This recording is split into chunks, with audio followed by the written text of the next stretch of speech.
And today, hundreds of people gathered in downtown West Palm Beach to show their support for Israel as the war with Hamas rages on.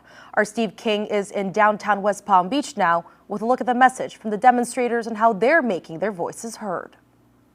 The people who came to the rally here by Clematis Street, which included hundreds of members of the Jewish community and supporters of Israel, say that their message to the people of South Florida and across the United States is very simple and clear. Every human being, every American has to choose now.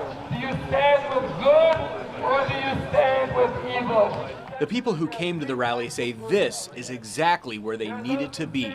My mother is a Holocaust survivor, so this is doubly bad and terrifying that I have to live to see this day all over again. And I just want to show my support. This is all we can do. The demonstrators say while they understand Hamas and the people of Palestine are not the same, they're going to keep making their voices heard as they denounce terrorists and violence against innocent people, like last weekend's attack against the people of Israel. The evil. You don't support, why they don't support all the murder here? It's the same thing. I'm not telling them not to support Palestinian people, not to support Hamas. It's like ISIS. We're going to stand together. Am Yisrael Chai! Among the speakers at the demonstration were elected officials like Jewish Congresswoman Lois Frankel. There's so much anti-Semitism in our state, in our country, in the world, and we have to continue.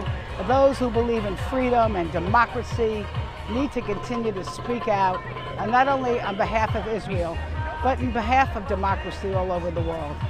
And leaders in the Jewish community say all Jews, regardless of where they live, are connected to the innocent people who've been killed in Israel and the soldiers defending the country. Fundamentally, Israel wants peace. Israel has not started this. It is a dark time, and the only way we come through the darkness is for all of us to come together and shed the light. And extra state police and city officers were at the rally to make sure everyone was safe. Reporting in downtown West Palm Beach, Steve King, WPBF 25 News.